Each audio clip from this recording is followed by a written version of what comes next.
What's up, everybody? It's your boy Guapo. This is the Not Your Yeah. Average Mark Wrestling Podcast. Doing it a little different today.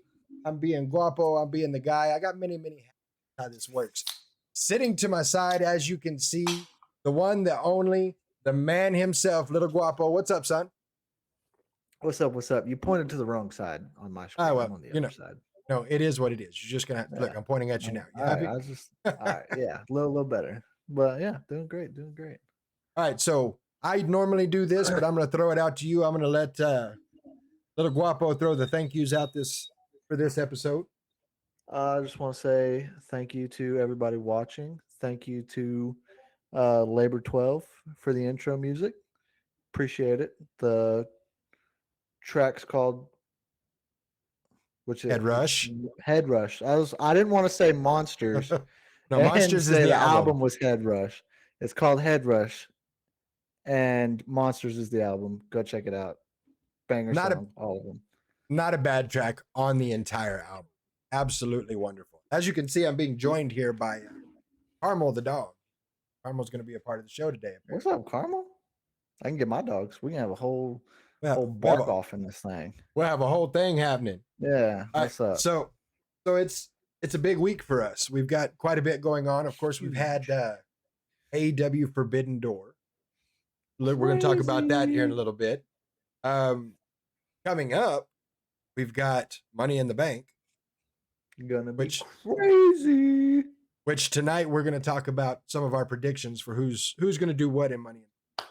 And then we've got the reason I'm not going to be watching Money in the Bank live, BCW Hot Blooded. This Saturday night, TMW Event Center right here in Levelland, 202 Avenue H. It's going to be off the so we're working with a technical issue right now, but we should have Mike with us shortly. Is he going to talk Forbidden Door and Money in the Bank with us too, or no? If we can get him on here, he sure is. Well, as you can see, I am not the guy. So yeah, the guy having to work a little late today, putting in the hours, doing the work. So the hat don't fit very good. He said he wears many hats. He didn't say they all fit. All right, you. That's enough. That's enough out of the peanut gallery. I do want to start with talking about Hot Blooded, though, because this is going to be great. I mean, you've got Mac the Franchise versus Scar. We've had Mac the Franchise on the show, and you know he's ready. He's going to handle business. He is going to handle business. But Scar, I don't know if you got a chance to see any of the promos. Mac the Franchise started to put out a promo, and Scar kicked him right in the shoulder. I mean, messed him up. So I'm a little concerned on how that's going to affect the match, but we'll see how that works Saturday.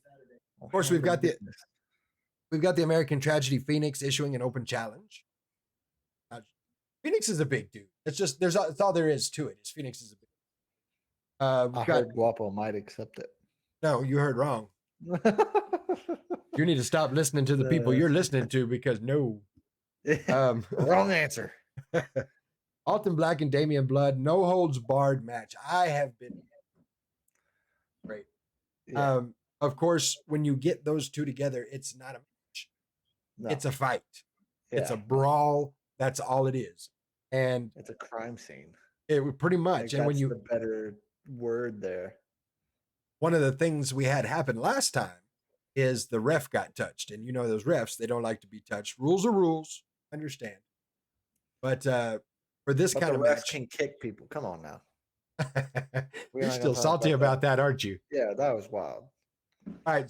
So a match like this, a fight like this needs a special kind of ref. So we've got special guest referee, pro MMA fighter, Mighty Mateo Gonzalez. He will be reffing the match. I heard he might accept the open challenge. I mean, I wouldn't put it past him. I'm just going to be like, you scroll on Facebook and you see all these WWE rumors. That's like, Hulk Hogan's going to come and beat Roman Reigns and end his title reign, just completely pulled out of the air. I'm going to start doing that. You're going to start doing that too? Yeah, I'm going to be that guy. I get you. All right. Well, we also have a debut, which I am excited about. I've got my first taste of these guys, both of these guys on Third Circle Pro, and they're making their BCW debut. Island Rage, Brian Rage Rivera, and Baby Samoa. That is a tag team that's going to do big. We've got, you've got your feelings about Logan Knight. Yeah. Well, he's got a new segment that he's debuting at the show on Saturday called A Night in the Spotlight. That's right. He's doing the talk show thing. He's pulling the Miz card. You want to start? You and Brush should start an asshole chant. Asshole. That'd be funny. Well, as long as his first guest doesn't think we're talking about him, because his very first guest on Saturday night in A Night in the Spotlight is none other than T.J. Slater. Oh yeah, no. I don't want him thinking I'm calling him an asshole. Yeah. Ooh. We're also getting the debut of the Guerrilla Militia. It's Justin James, Franco D'Angelo, and Big Sid. These guys are freaking huge. Like they are going to run rampant. I'm not sure who they're going to be going against. I just know it's not me, and I'm happy about that. Yeah, we can be thankful for that. We've got the Resistance, of course, your BCW Texas Old School Tag Team Champions. Oh, there's not champion. It was a little questionable about the way they went about it, but that's okay. They've got their work cut out for them. Already Dead, the team coming in to challenge them for those BCW Old School Tag Team titles. So that's going to be a good one. Which brings us to the two main matches for the night everybody's wanting to do. You've got your Fatal 4-Way. Emilio Guzman, your friendly neighborhood Vato. Got Gabriel Alexander, Damo McCullough, and the Living Proof Gaston Taylor.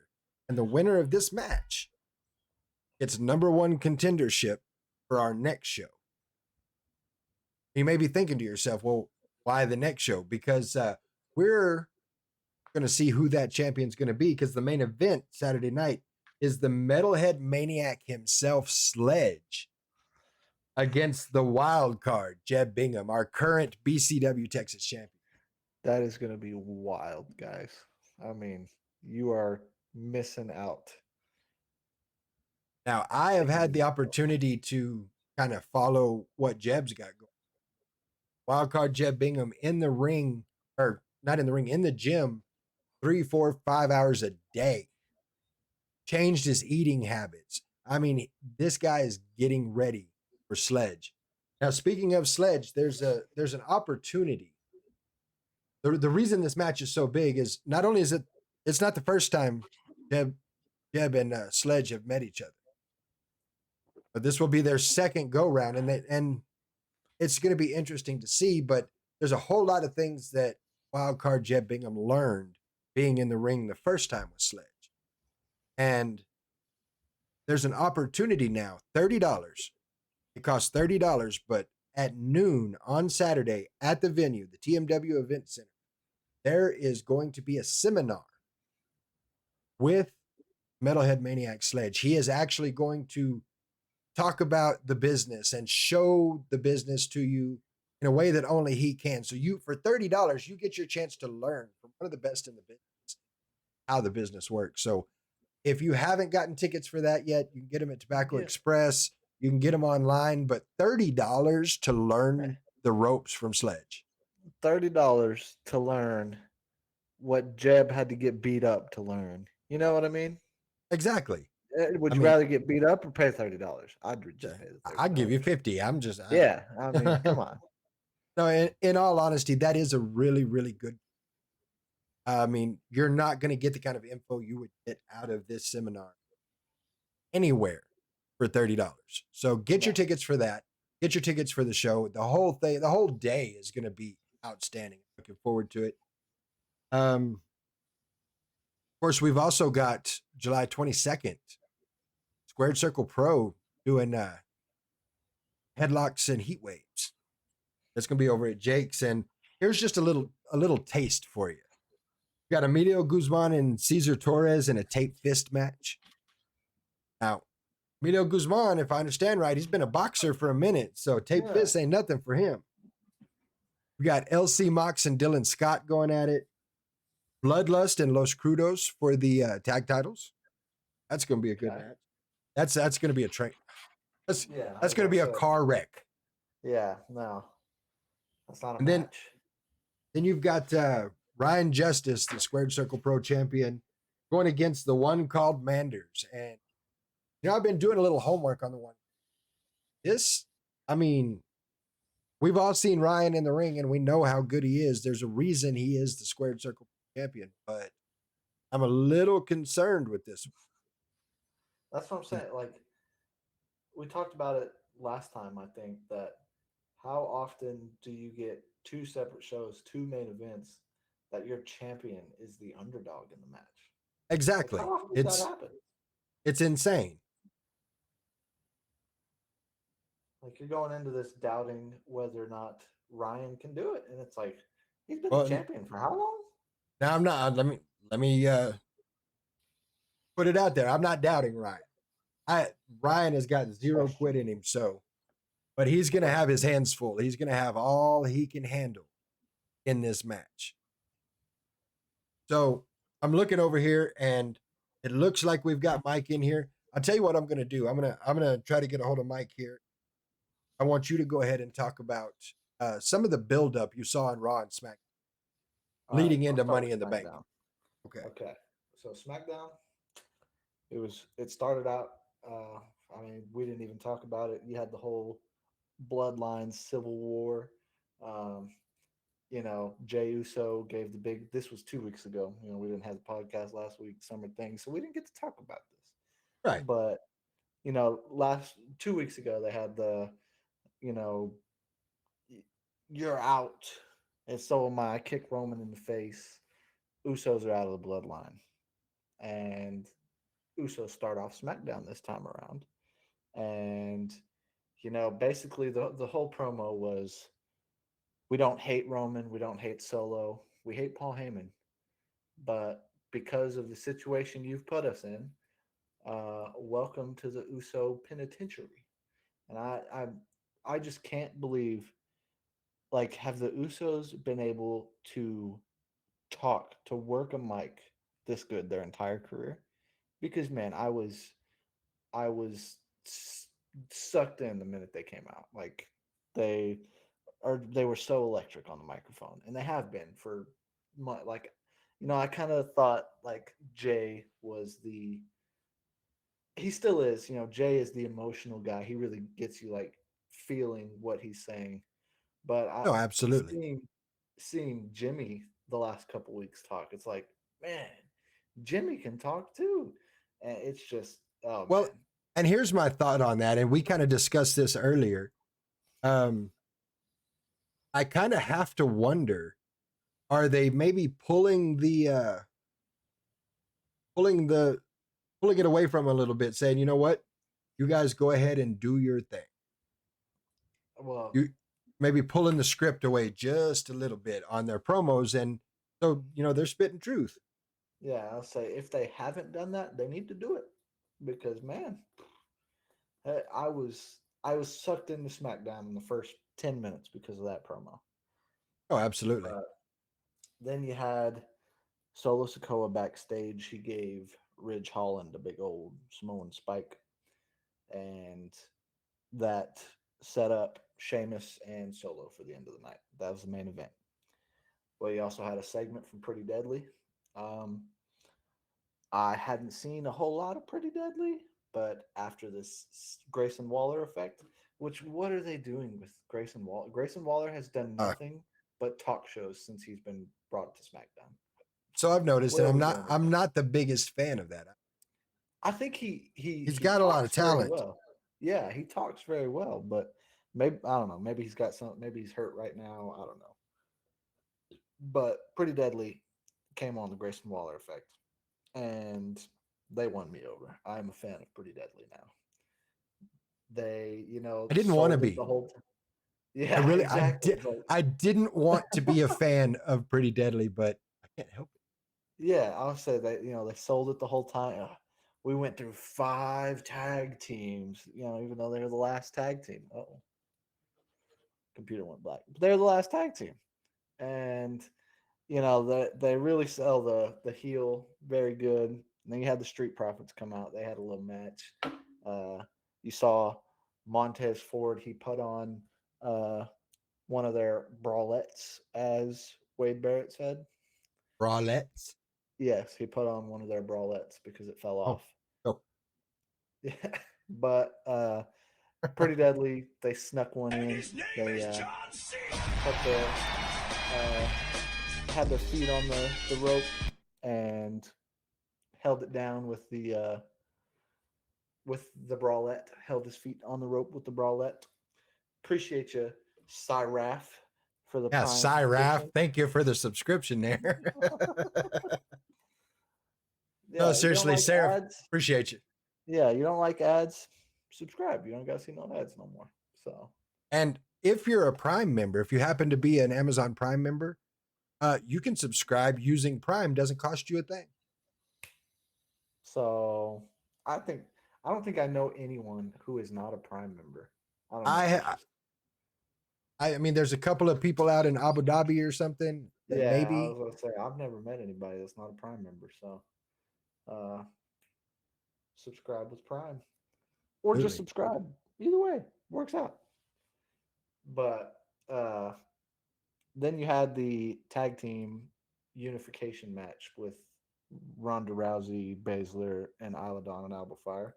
Another one. I have not seen a lot of Isla Dawn and Alba Fire.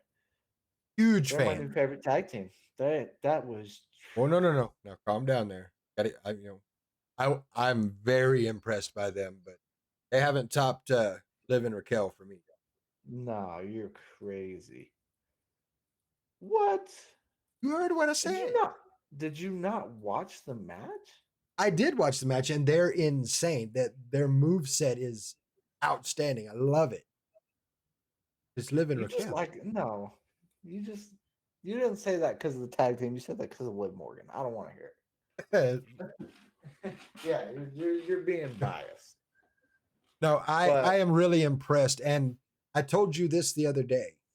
That I really like the fact that Baszler and Rousey are helping to put this tag team over rather than them coming up and immediately getting a squash match. yeah, no, it was great. Great match. I mean, I was like for a minute I thought they were squashing Rousey and Baszler. I was like, is that really about what's about to happen here?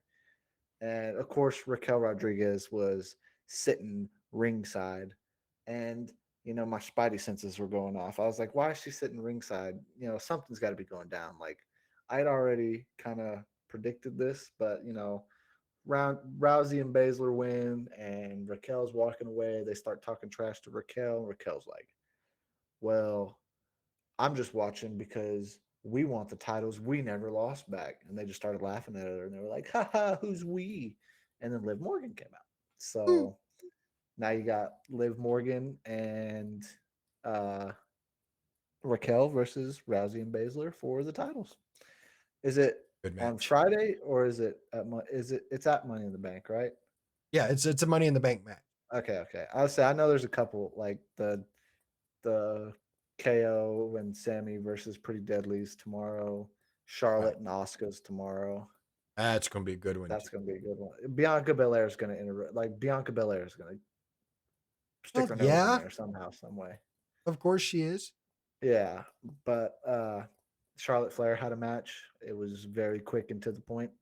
Uh, she seems to be playing the baby face again. Hopefully, she does a little better than the last with the Rhea Ripley because man, it was not good.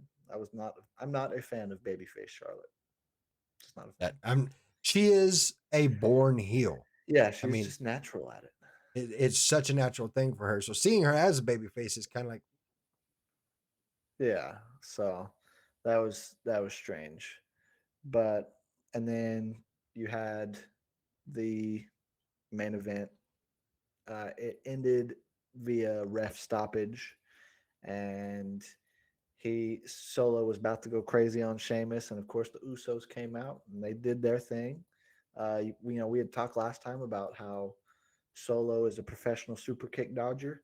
He did not do a very good job this time around. Yeah, no, he needs to did not practice a little dodge a bit single because one. Yeah, he did he not caught them dodge a all. single super kick. But overall, SmackDown was really good. I was a fan. I was watching it the whole. I was driving to San Angelo when I was watching it, but just don't tell nobody I was driving. I didn't hear nothing. Uh, Neither did any of but you. Y'all didn't hear nothing. yeah, yeah. But it was a great show. I just love what they're. Only thing I don't like is how, like, Roman was there 2 weeks ago, and then they were like, at the end of the show, Roman Reigns returns to SmackDown next week. It's like he's on. He's a SmackDown superstar. It shouldn't be a. It should just be all right. Roman Reigns is going to be on SmackDown this week. Not. It's not a big return every time Roman. Roman missed a week, so now it's a huge return. It's not the Right. case. But we're gonna SmackDown tomorrow is gonna be pretty crazy. You got the matches. I was laughing What? at Sarah. He said, "What? Roman Reigns is going to be on SmackDown?" Yeah. No. You recognize this? I do recognize that. I've seen that once or twice before. Yeah. Yeah. It's mine. If you guys notice me kind of moving around a lot, he stole my fidget spinner. Yeah. You know it's mine because you see all the Superman on it. Yeah. See, pretty fancy fidget spinner. It's probably the best fidget spinner I've ever held. I'm well aware. Perfectly balanced. I mean, it's great. I'm very well aware. But then the next thing that happened was Forbidden Door. And man, oh man, Ooh. was there some matches.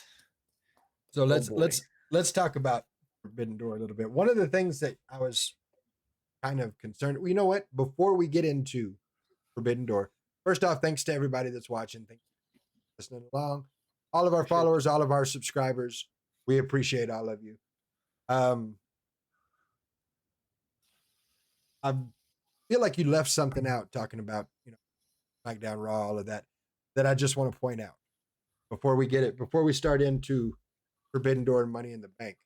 There was a promo by Finn Balor.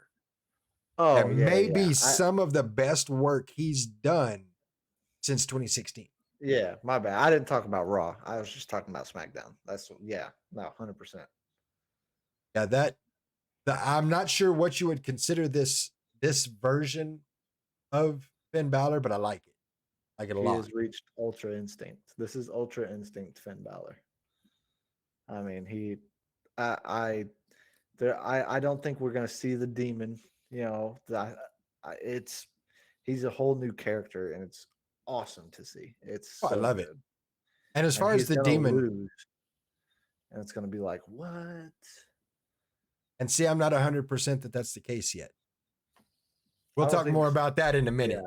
Yeah. But my bad. I don't think the demon's gonna make a comeback. I know he's not at this, but I don't know that he ever will. I really think the only reason the demon made a comeback at WrestleMania was because of the type of match sponsor. Yeah, who sponsored it? Yeah. I hate to put it that way, but that's the way I feel about it.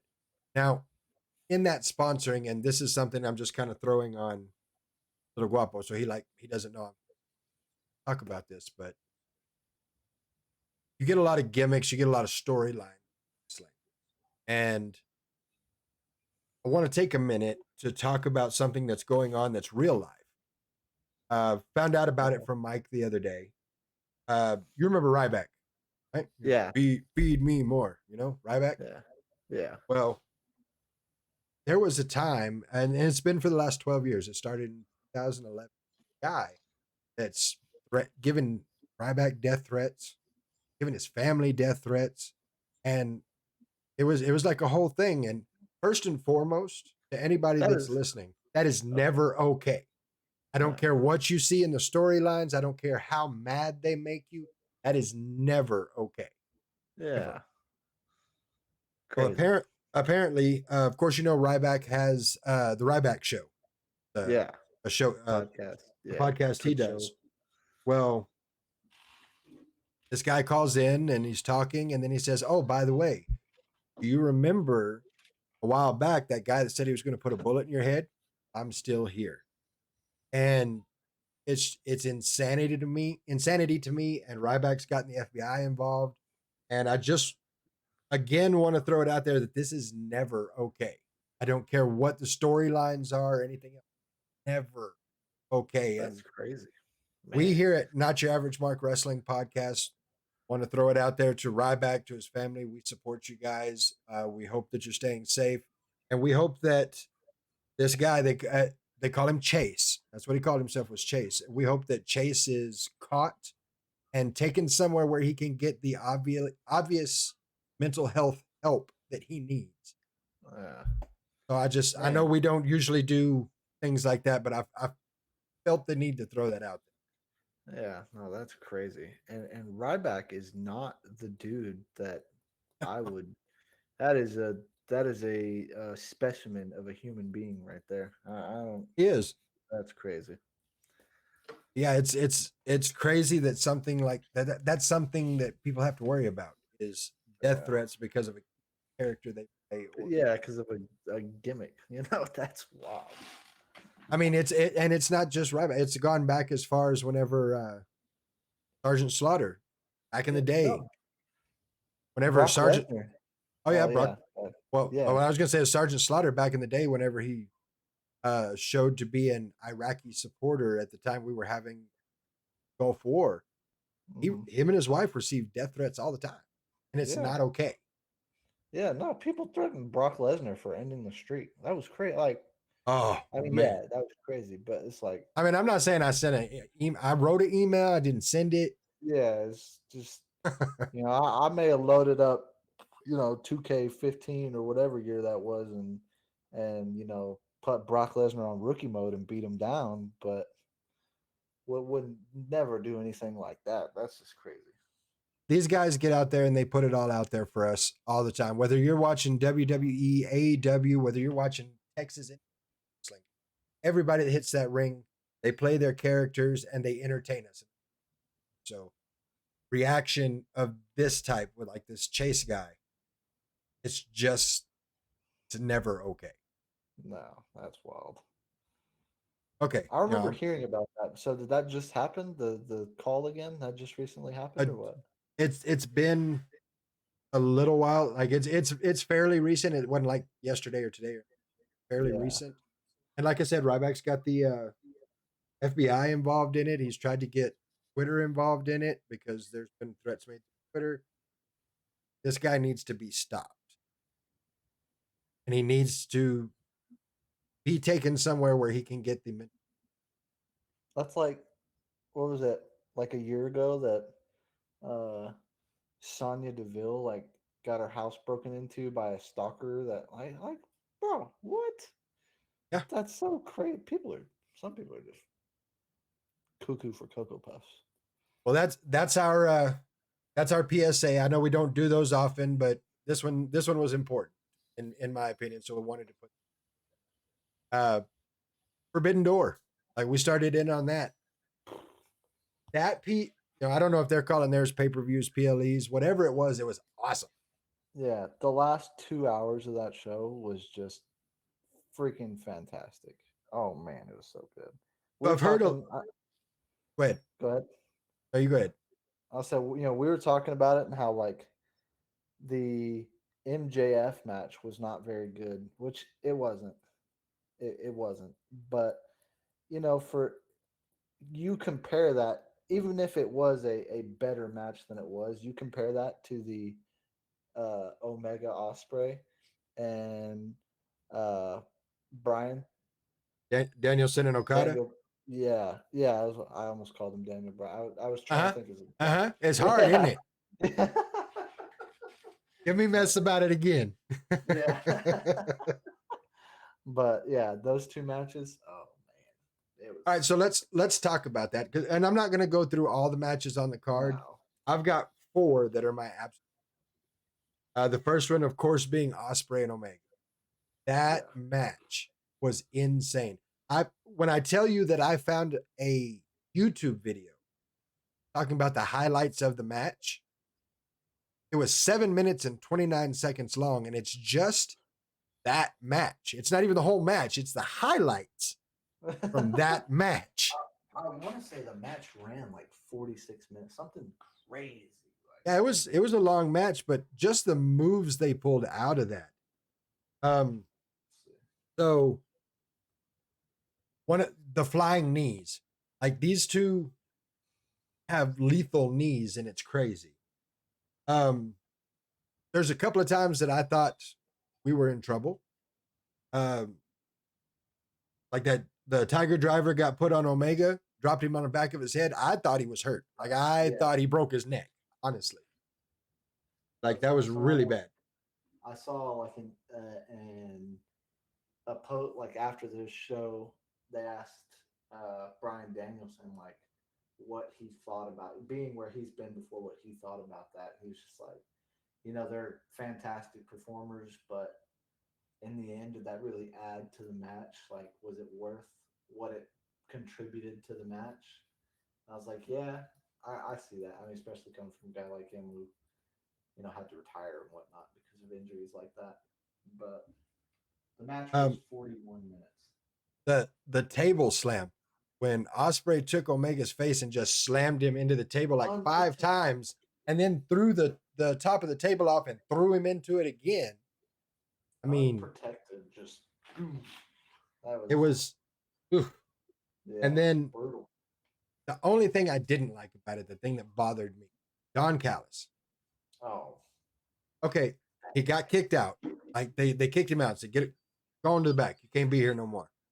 And then he comes back and he's like walking around the ring like, he's selling insurance or something. And I don't know what's going on with that. And then, of course, as you would expect, when Don Callis is around, out comes the screwdriver. Yeah, of course. Go figure that. I thought it was over at that point. I was like, man, I really did too. We're really gonna end this match like that. Yeah, I was concerned that it did. We could sit here for the rest of the podcast and talk about the spots from that match. It was that good. And that's of course. You look at any match between them two, it's that way. It's crazy. Ospreay getting the victory on that. Will Ospreay pulling out the 1, 2, 3, but man, he earned it. Mm-hmm. That match was. Kenny said beforehand, like this is probably Ospreay's last chance to get this title back. So yeah, it's a big match for him. So the next capitalized for sure. Oh yeah, he did. The next match is Bryan Danielson and Kazuchika Okada. Look at me hit the names right. Yeah. Bryan Danielson broke his forearm like 20 minutes into the match. Yeah.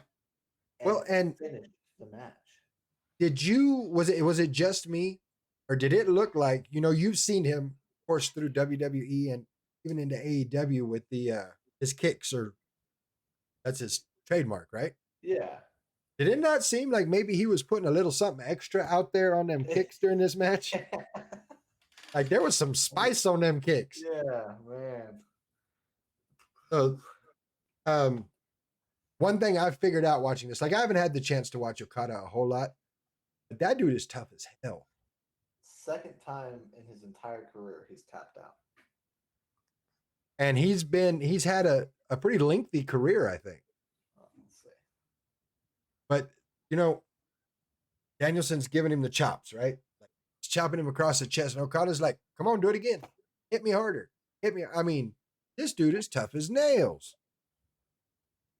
It was a really good match altogether. And like you said, Danielson broke his arm about 20 minutes. And the perfect thing is, though, he's going to miss the next pay-per-view, but the timeline is 6 to 8 weeks. And what is it, All In? And that's All Out that's in London? I think it's All In. All In is 8 weeks from Sunday. So yep, it's in August. Have that Danielson match.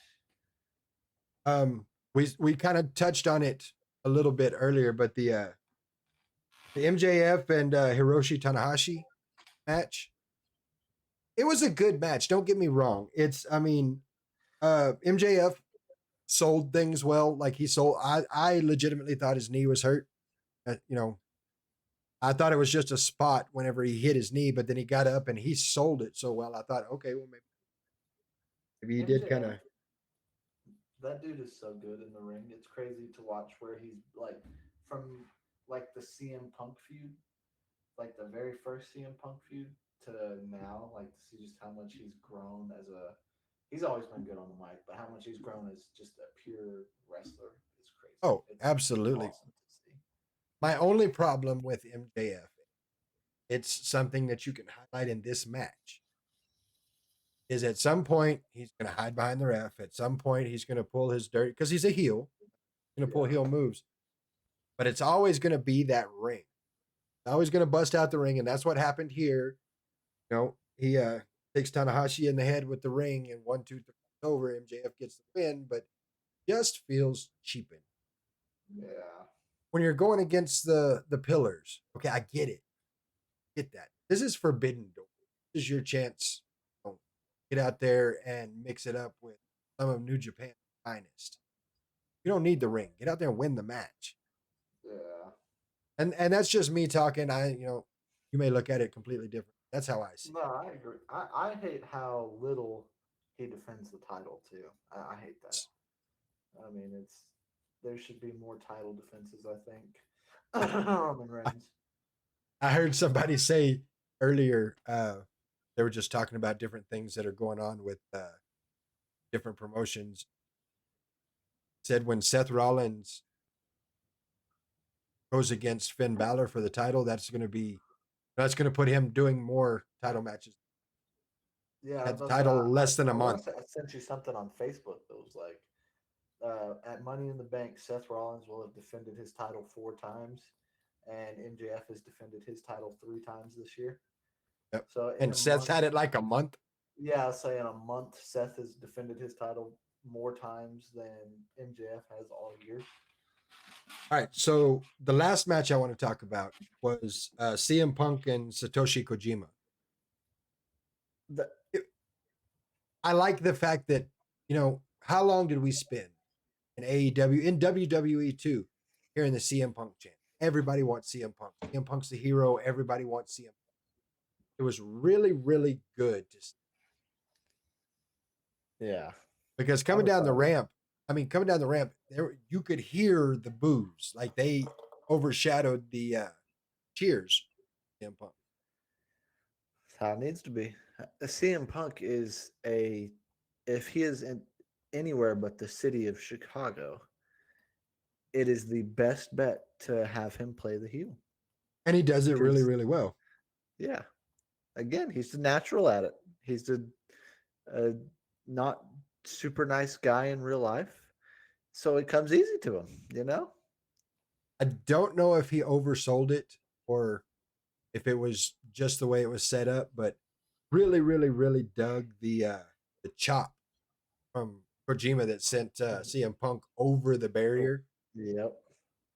Like, No, it was very the entire show was pretty good. Like I said, I think I think the last like hour and a half, 2 hours really carried the entirety of the show, but it was pretty good altogether. I look forward to this one every year. right, right. It's That's for it's sure. always a good one. Okay, so I got to ask you, maybe you can shed a little light on it. I love watching the videos where you've got John Cena in the ring. He's shouting out headlock, or just whatever's fixing to happen, he's shouting it out. I Yeah. crack up every time. Did you notice CM Punk in this? Like he's yelling out lariat, lariat. Yeah. Yeah. So I No. don't know. I don't know if he was taking a shot at Cena or just trying to be funny, but it was pretty. I liked it. I laughed. Yeah. No, that's and I think it's definitely more common now to see a lot of people doing that, I think. Uh Even in when we were at the last show we went to, I heard it a couple times, in the independents. I heard a couple times. I saw uh I don't remember what his name was, but he missed a spot on the turnbuckle, and like you heard the guy who was wrestling get audibly frustrated with it, and they ran it back Mhm. and did it again. And it's funny to see that stuff sometimes. That lets you know like not everything's perfect, you know. I think probably my favorite one was Eddie Guerrero and I think it was Rey Mysterio having a match, a Yeah. ladder match. Where And the f- is Vicky? yep, Vicky was supposed to come down and interfere, and she didn't. So Eddie had to improvise and make the fall for different reasons. He's laying on the ground, going, "Where the is Vicky?" There was one, oh man. Uh it was I don't remember it was I don't remember what pay-per-view it was, but it was Grandmaster Sexay was Wow, I haven't heard that name in a minute. yeah, he was it Too was cool. them and him and the Hardy Boy, him and somebody versus the Hardy Boys. And he had to like get on the top rope and Jeff was supposed to come push him off. And it's edited out of like if you go back on Peacock and watch it, it's edited out because he sits on the top rope for like a minute and a half, just like stumbling, just Jeff, where's Jeff? Just yelling for Jeff Hardy to come do the spot. I That's was like, man. great. But yeah, it's just stuff like that. It cracks me up. So let's kind of talk about Money in the Bank. Like I said, we're not going to be watching it live because your boy is going to be at BCW Hot Blooded. That's What what time are you going to Hot Blooded? well. I mean, I'm going to be up there before 12 because I want to see the seminar. But for the match itself, of course, I believe doors are at 5. Show starts at 6. Uh, Mike, Money in the Bank starts at 2. Mike, let me know if I'm wrong, but I think that's right. I think doors are at 5 and the show starts at 6. So Um, you may be able to spin a little bit of both. maybe I'll be able to look at some of it. But so let's start with the match we've already kind of discussed. You've got Rousey and Baszler against Raquel and Liv Morgan. What do you Um, got? What do you see? And I'm gonna keep I don't track of our know. predictions here. See what happens. Yeah, Before we I do, I've been corrected. I said it wrong. I'm thinking about our last show. For BCW Hot Blooded, the doors are at 6, and the show actually starts at 7. So if you get there at nice. 5, you get to stand outside in the hot and wait because the doors aren't till 6. Doors at 6. Show starts at 7. TMW Event Center, 202 Avenue. Level. Yeah, I don't know. I think I'm gonna say Baszler and Rousey win it, and you take this to like SummerSlam maybe, but at the This same is what man, it's just these titles are like almost a joke at this point, and I hate that. It's terrible. Like, well, and that's why I think that Raquel Rodriguez and Liv Morgan win the titles and immediately go into a whole program with got the other one's name, Isla Fire and it's Alba Fire. Alba Fire, excuse me. You just shipped them. I just put them together. Hey, Yeah. you but we'll talk about that later. No, but you take that tag team who's shown what they can do and you put them against Raquel and Liv, and I think you get a real good program out of that may be able to extend beyond SummerSlam. Yeah, and there's a couple good teams. What is the name? Caden Carter and Katana Chance or whatever Uh-huh. that are on Carter and Raw. Chance. Like, I Yep. mean, I don't think they'd win the titles, but they'd be a good because these titles are supposed to be defended on Raw, SmackDown, and NXT now. Right, So I right. mean, Which is an but interesting kind of that's run what that they they're were doing. supposed to be in the very beginning when they made these titles. That's what they were supposed to be, but then it just kind of stopped being on NXT. They just stopped showing up to NXT, so they made NXT titles. I don't know, but yeah, it's like I hope that they bring some notoriety back to this division soon because it's just bad to watch. And I really enjoyed Alba Fire and Isla Dawn. I thought it was great, and I really hope that they get the gold back on their waist soon and they are met with many worthy foes. Yeah. But yeah, that's what I think it's going to be Rousey and Baszler, and you stretch this out. Maybe stretch it out because I mean, there's not a lot of tag team. There's not a lot of notable tag teams to really do something with right now.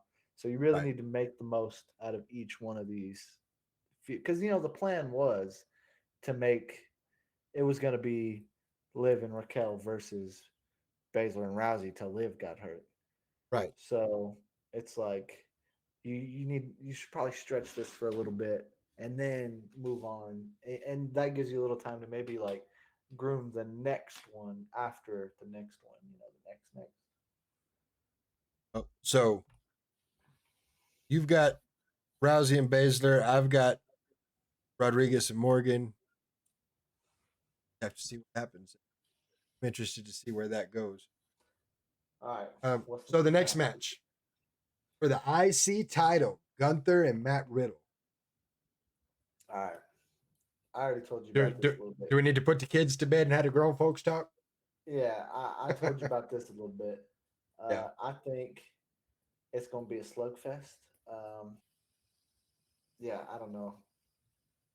I I like Riddle, but I don't think he's the one to end Gunther's title reign.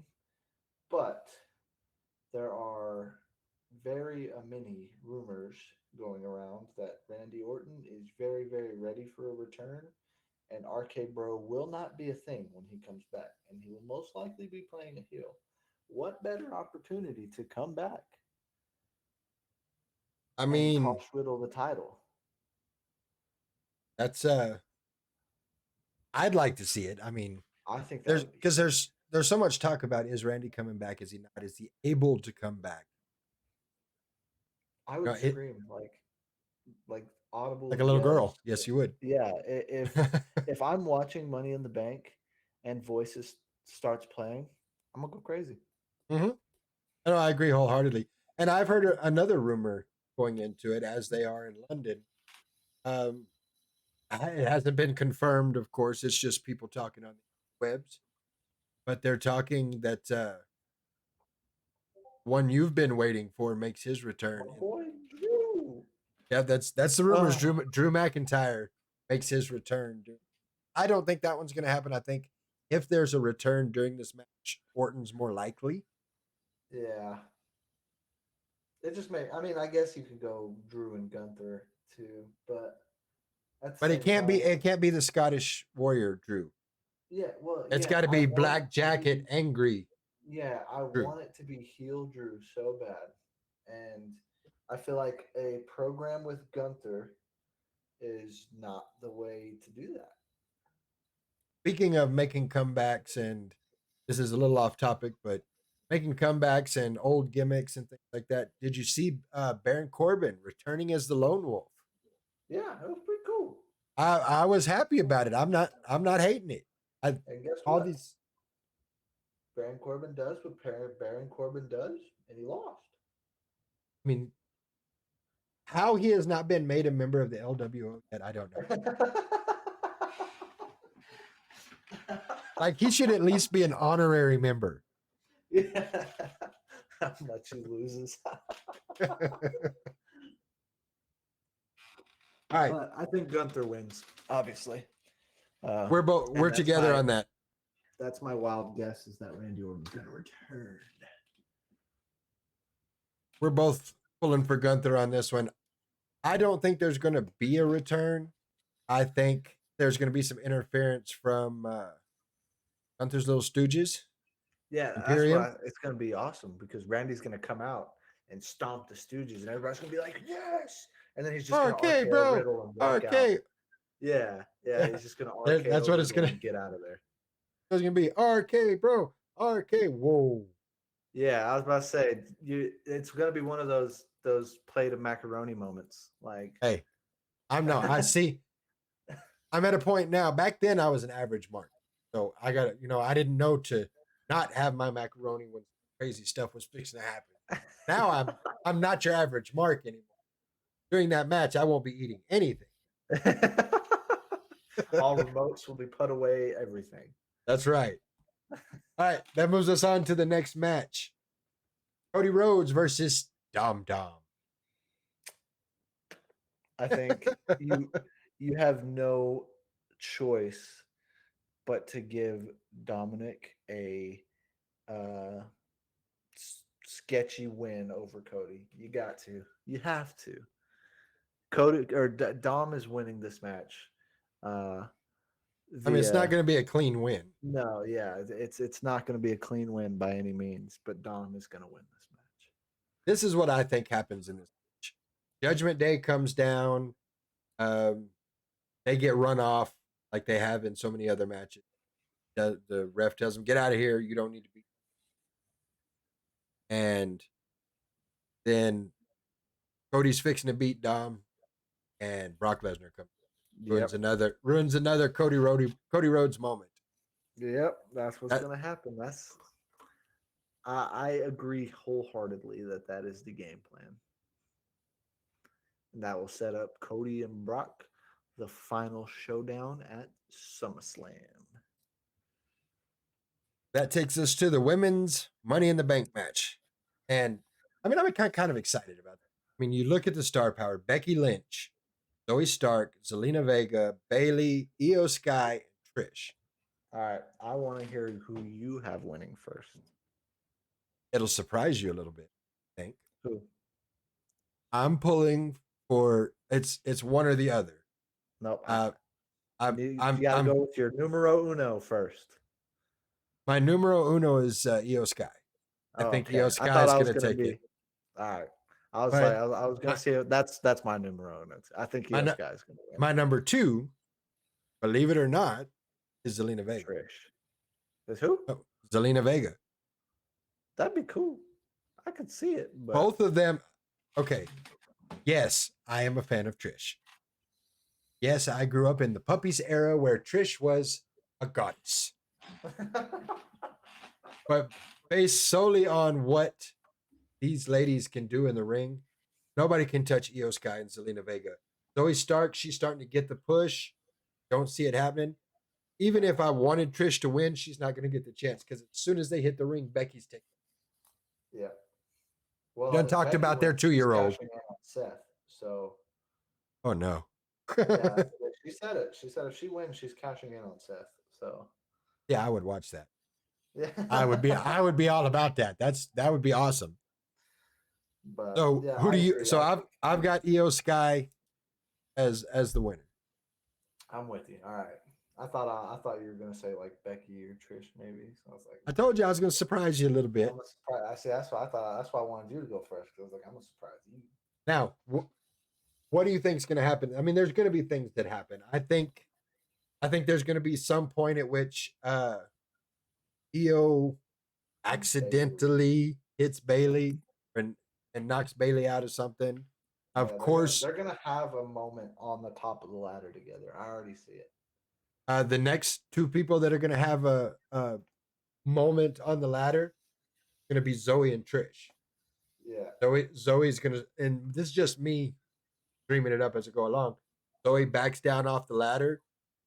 Becky nails her, runs up the ladder, and just starts beating the hell out of Trish. Then sunset powerbomb. Yep. That'd be wild. Man's come round. Yeah. But yeah, I think Io Sky. There's gonna be some crazy spots too with Io Sky and Zelina Vega. I mean, it is. That's and wild. I'm looking for that. Those are the 2 I'm looking forward to seeing in the ring together. Yeah. What's up with Rhea Ripley? Why has Rhea Ripley not been having a whole lot of matches lately? Too busy. Do you know how much of a job it is to protect Dom? That's fair. Like, she doesn't have time for matches. That's fair. All right, so we've got Io Sky in the women's Money in the Bank match. What do you have in the men's? We've got Ricochet, Shinsuke Nakamura, Santos Escobar, Butch, Damian Priest, Logan Paul, and of course, L.A. Knight. Yeah. I got Butch winning. What? No, I'm just kidding. Excuse me? No. All right. I know who you're going with. You already know who I'm going. Yeah, and I agree. I guess kind of, but to be different. Like I said, I believe that there are three legitimate ways they could go, no matter what, with Logan, Damian, or LA Knight. I don't see how you don't put it on LA Knight, but I'm gonna say Damian wins it. All right, since as all of you watching or listening have probably noticed, you've heard nothing from Baby Bruss. He's doing the whole freshman orientation thing for college, so he's getting his brain bigger right now. But I'm going to take his role for just a minute and do a hot take. Butch. Oh. I think not Are you only really about to say LA Knight is not going to win? no wrong with okay, you. I was about to say. No, LA What? LA Knight absolutely. Okay. LA Knight is absolutely going to win. He's going to win the Money in the Bank. But you've heard it here. What you said about LA Knight, and you don't see how you don't put it on him. I'm going to tell. I've told you already, and I'm going to make it public right here, right now. After all the different things that Logan, or not Logan, but LA Knight was almost involved in, if they don't put the Money in the Bank briefcase on him in this match, by this time next year, LA Knight is all elite. I'm putting it out there now. Yeah. I could see it. I could see it. I don't know. Like I said, I don't see how you don't put it on him. And it's the very predictable thing to do. But sometimes the predictable thing is the right thing to do. But this is one of those cases where you could go another direction. Like they really have, like, you know, it's not obvious. Like the minute, like last year, the minute Austin Theory joined the match, all of me, you, and Hunter were like, Austin Theory's going to win the match. You know what I mean? But this is one of those, it's like, because you got the whole setup with Finn and Seth. So, you know, if he beats Seth, is Damian going to cash in on Finn? Like, and then of course, Logan Paul is just going to bring constant, you know, attention to the briefcase. And then if he cashes in and wins the title, constant attention to the title. I don't know. And then of course, LA Knight is just, yeah. Yeah. Yeah. But yeah, I'm gonna say Damian Priest just to be different, but I would honestly be happy with any of those three. Okay, so this is what I'm looking at as far as I can't see them at all putting. I can't see him putting it on Logan Paul. It doesn't make any sense. 0 cents. Why does it make 0 sense?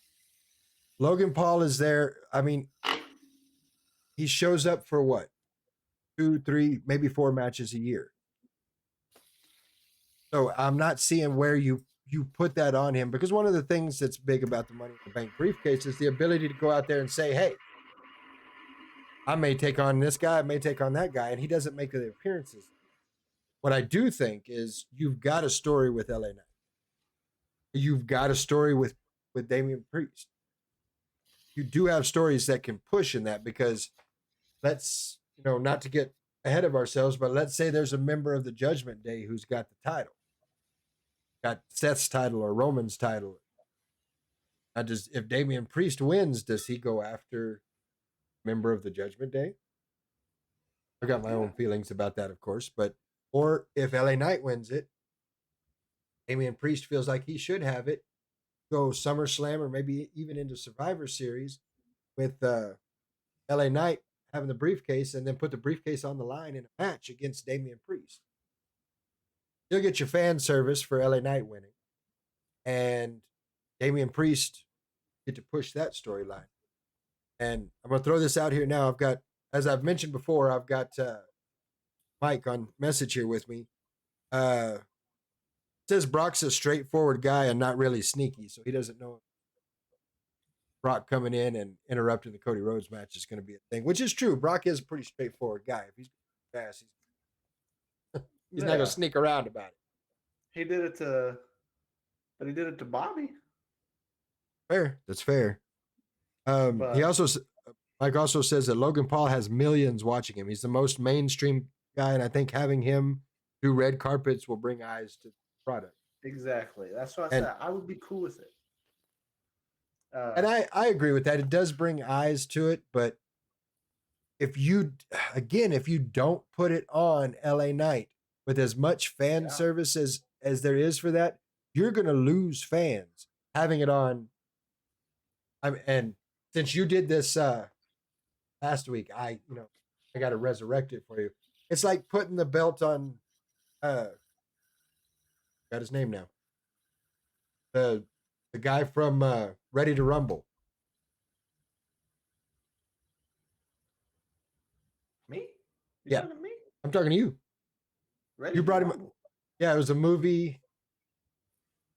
I forgot his name, but anyway, I got on to you last week for saying something, or not last week, but our last podcast for saying something. But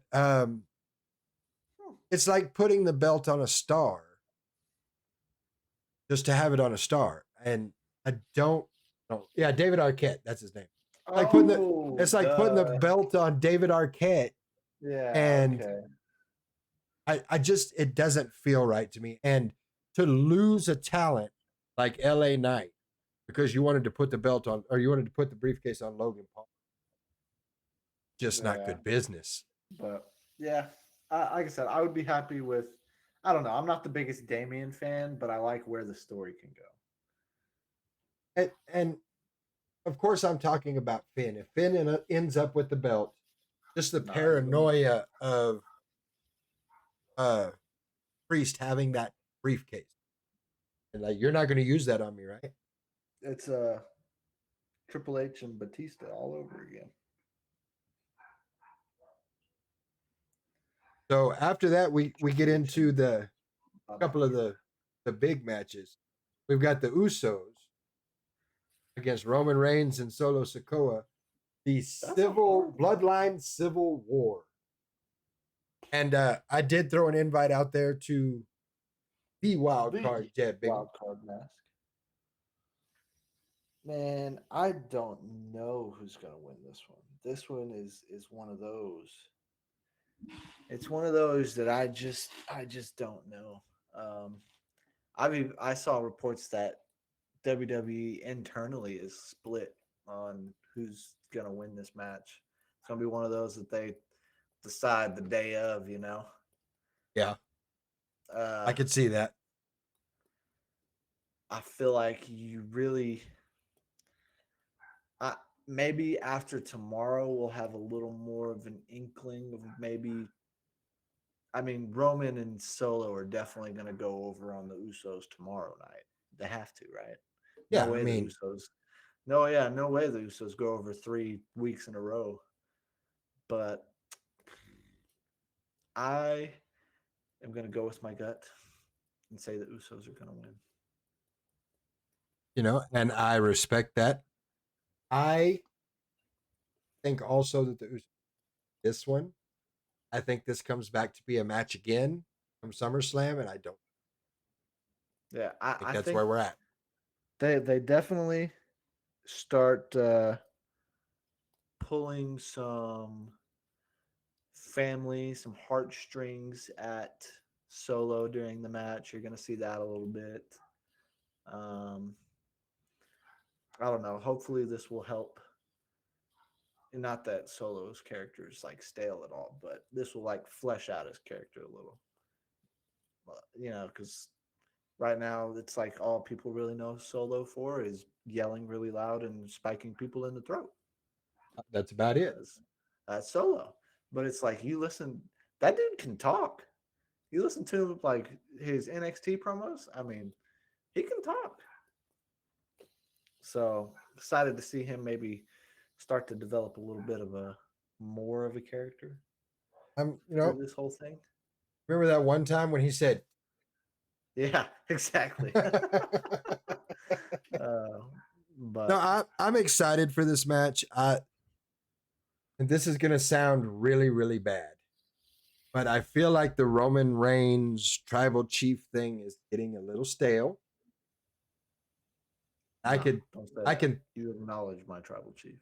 You Yeah, okay. All right. Let's see. Granted, I'm not the guy, but here we go. We're gonna try. Here we go. Here we go. Here we go. It also says connection issue on him. What is happening? Oh, there it is. All We've right. got the champ with us, What's Jeb going Bingham. What's on? up, man? What's up? Sorry, I had my mic on mute. I, I looked down. I I was was like, wait a minute, you can hear me. I'm good, man. I'm good, man. I know Mike's having some issues, so I thought I'd step in and at least help out, pitch in with the predictions, or even talk about BCW whenever y'all are ready. So, all right. Well, we've got the Usos and the Reigns and Solo match going right now. So, what do you see? What do you got going there, champ? oh man, I think the Usos, All right. Man, let's see. and I have an outlandish idea. Okay. Have the well, two ideas. Have the Usos beat them and pin Solo Sikoa. That's just a good thing, right? Or you have Jay and Jimmy Uso fight over who pins Roman Reigns, and that's what cost them the match. Oh, that would Okay. be good. That I would could be see that. good. I see. I could see that. Because No, I like Roman that. still hasn't been pinned since like 2019 or something. Like Since he that's was- crazy. You could even have him get pinned, honestly. You could have him get pinned by, let's just say, Jimmy, and then that creates a storyline ongoing for Jimmy to get a number one contender shot. Then Yep. Jay gets a number one contender shot after that if he fails, you know. There's just so much you could do with that storyline. And I think WWE has some of the greatest writers and some of the greatest minds out there working on Agreed. the concept. And it's like, well, we have two different answers or two different ideas or two different outcomes that we want. And it's really hard to say, how can we get both within one, too? You know, what if they come up with two different ideas, you know? Yep. That's the bloodline story. Like I've said multiple times, in my opinion, it is the best story since Austin McMahon. I mean, It is. really It's great storytelling. I agree wholeheartedly. Before we go on to our final prediction, we got to run it back just a little bit now that we got Wildcard with us. Men's Money in the Bank match. Who you got? We've got I say LA Knight. absolutely. That's who I'm going for as well. I mean, there's some storylines that can go with other people. I think Santos Escobar makes a hell of a showing. I have him further down the list. I have LA Knight, Damian Priest, and then it would go to Logan Paul. Yep. Right. Those are my top three. Just based on the outside looking in and kind of watching what they're doing and how they're doing things, like it's just kind of how I would see it going. And I don't want to say where they would go after that because that's out of my scope, but that's how I would see it.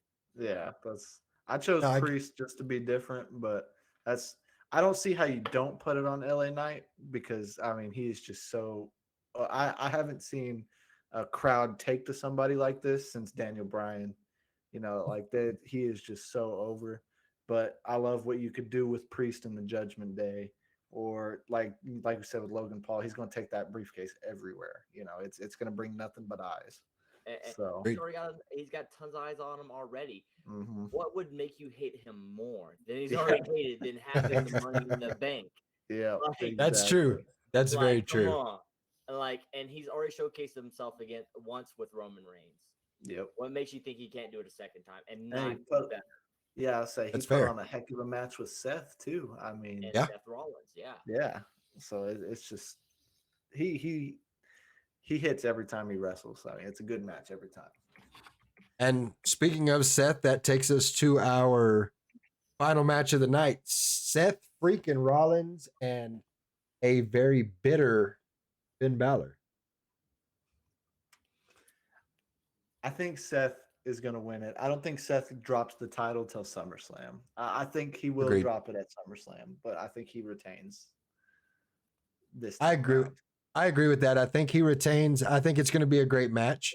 And like we talked about earlier, I love the direction Finn is going with this new persona. but I think it still needs some slow burn, needs some time to build. Mm-hmm. I'm gonna say Seth Rollins. I have to go Seth. Like you said, he just got it, and he's been a big workhorse. Like I wouldn't see him dropping it anytime soon. But WWE has ideas and storylines that they do, man. Like you just it could be Finn Balor and then Damian Priest wins the Money in the Bank, and then then it's a triple threat, then it's this or that, then it continues all the way to WrestleMania. There's so much you could do. Yeah, No, absolutely.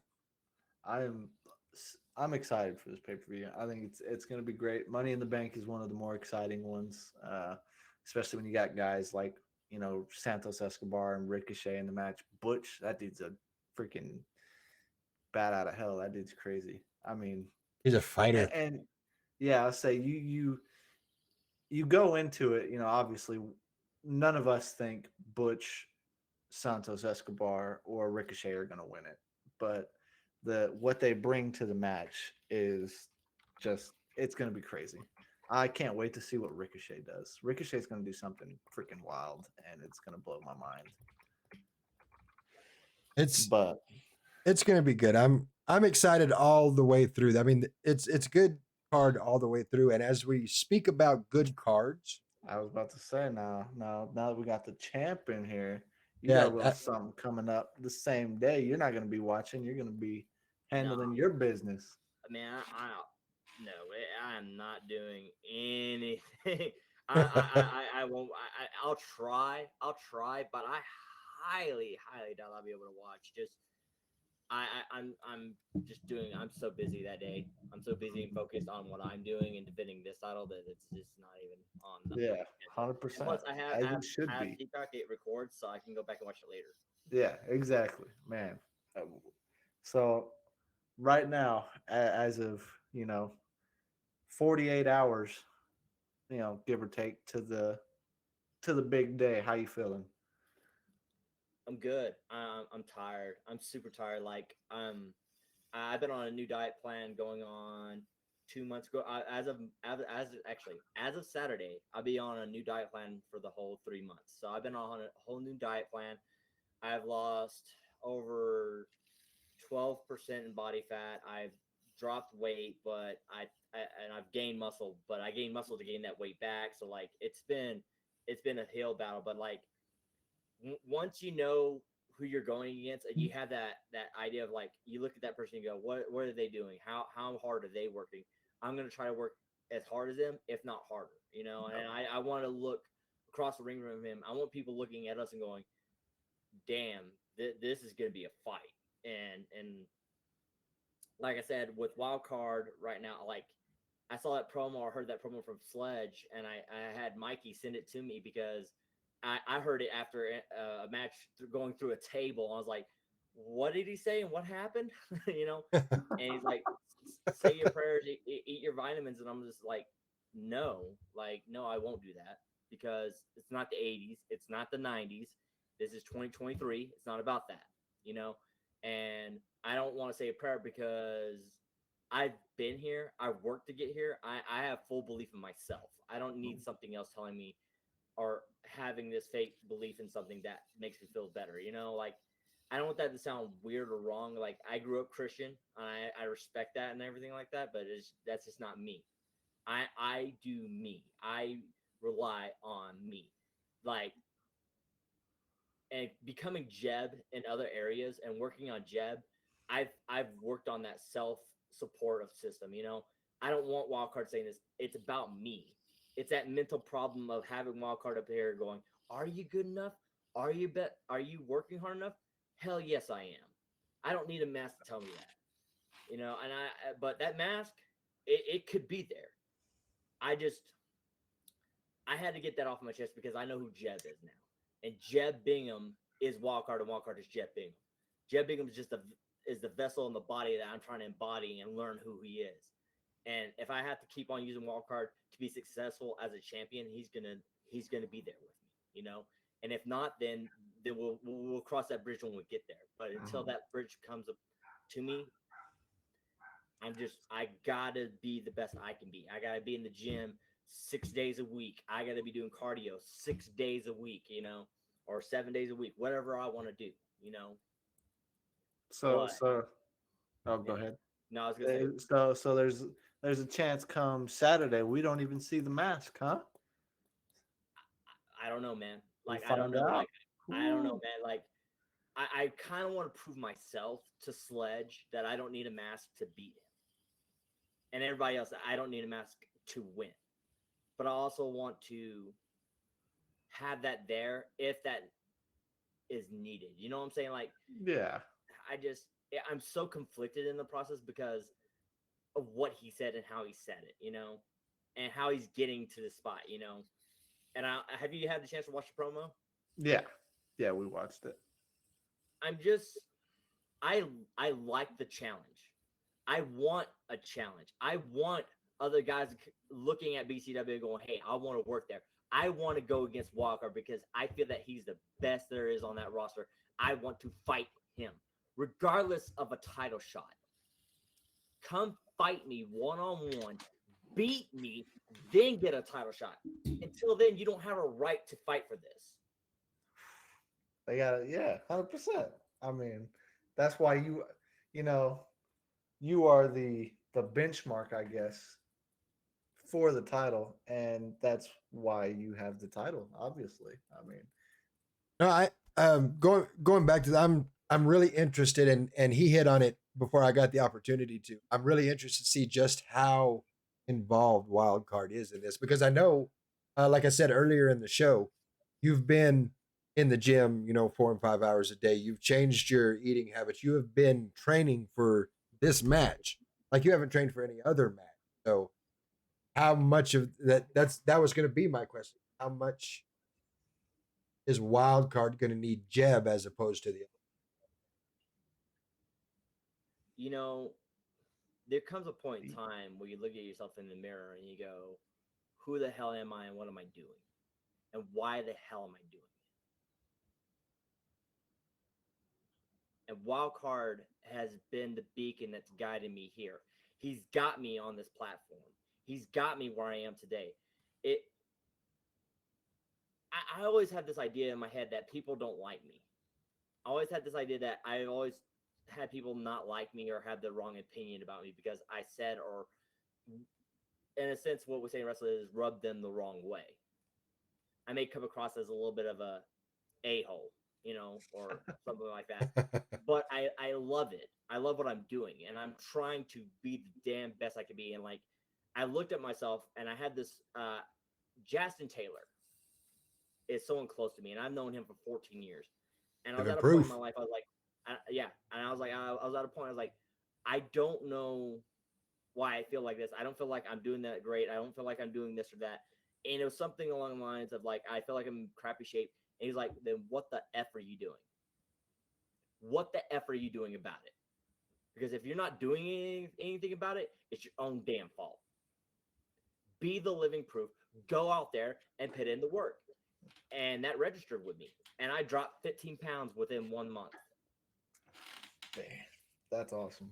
And It then, is. and it is. And it's like, and that registered with me. And then I lost a match at Squared Circle Pro where I can no longer be Wildcard.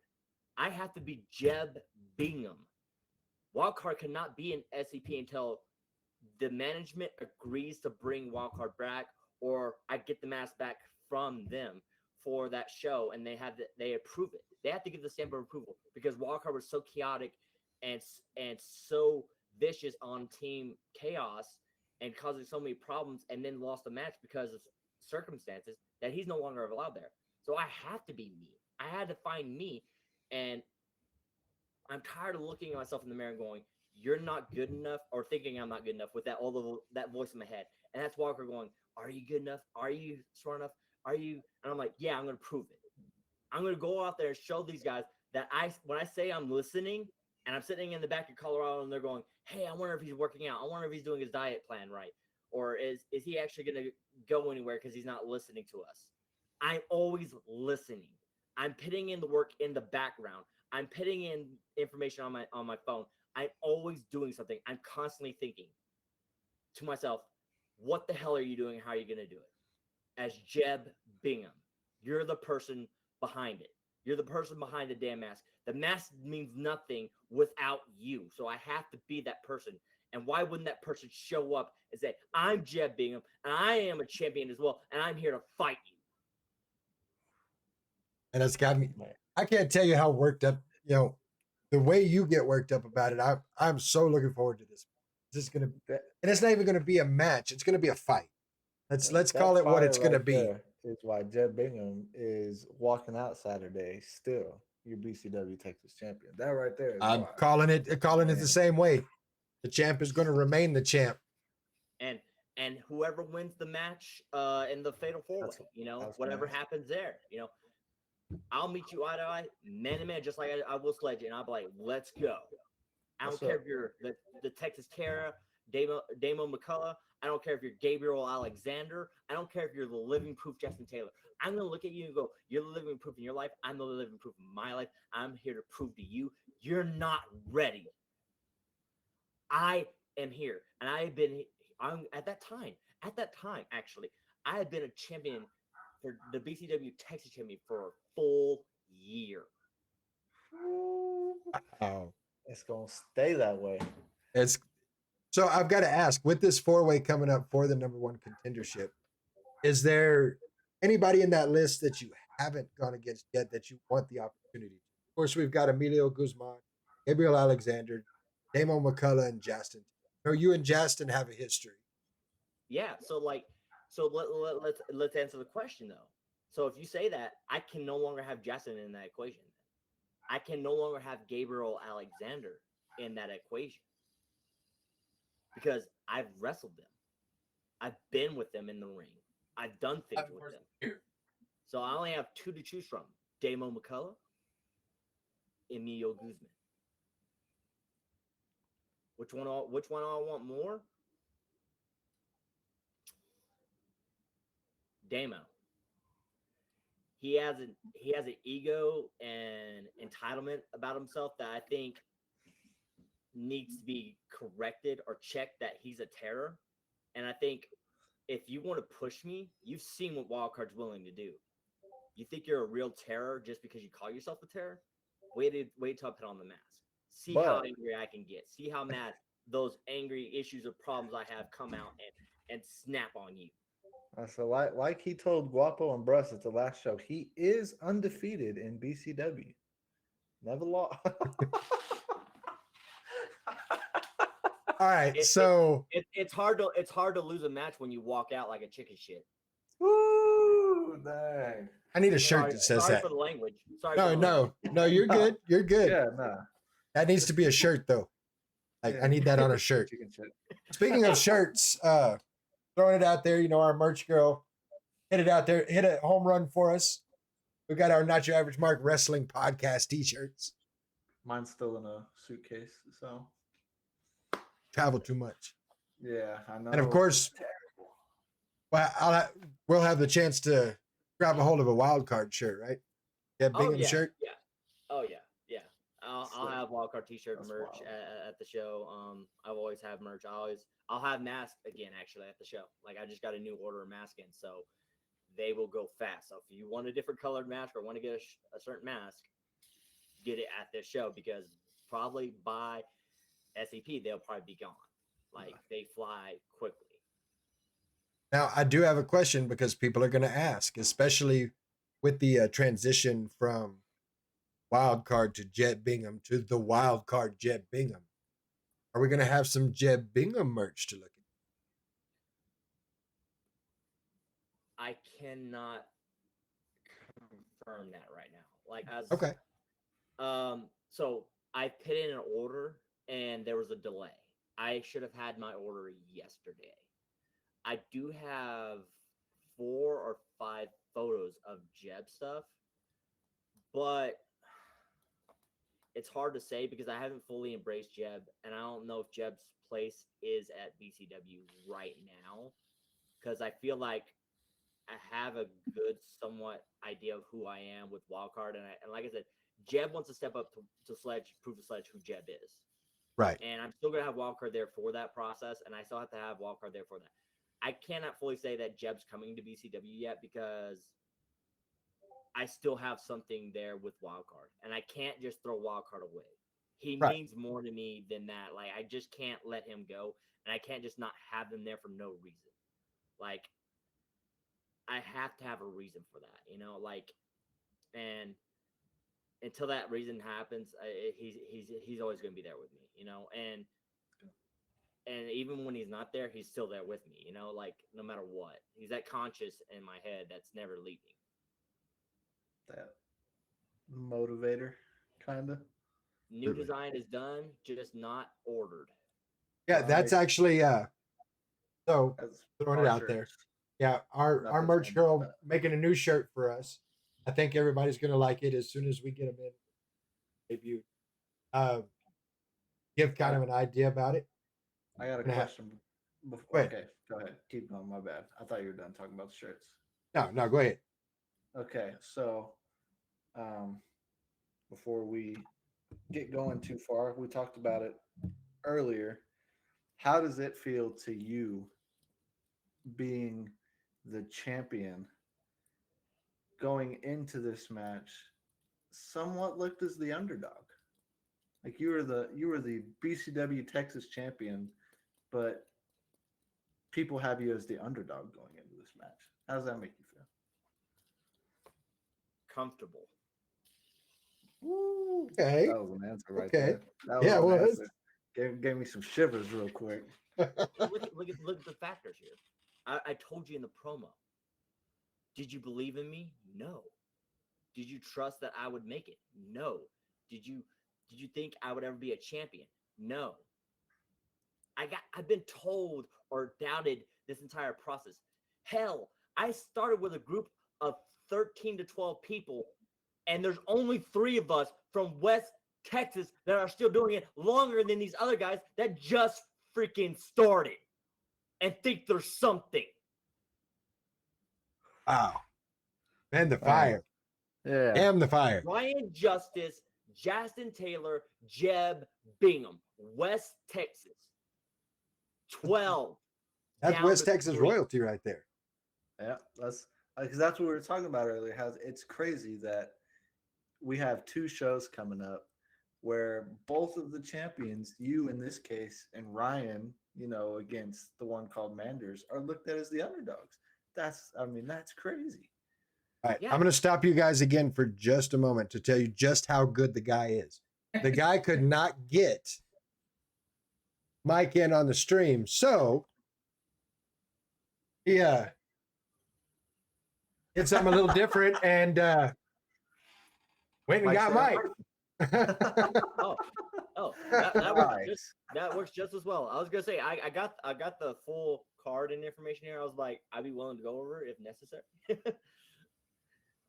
But I mean, like I said, man, like part of me is mad about that process, but part of me embraces that. I have to be willing to be looked at as not a viable threat, because once I come out there and I show you what the hell I'm made of, and I kick you right in the mouth with a drop kick or a boot, you're going, okay, wait a minute, I'm thinking second thoughts here, or quadruple thoughts, depending on how many you see at that time. You just, it's a lot, you know, but I have this chip on my shoulder, and that's why I've worked like this diet plan and everything. It's not just for Sledge, it's for me to get this chip off of my shoulder.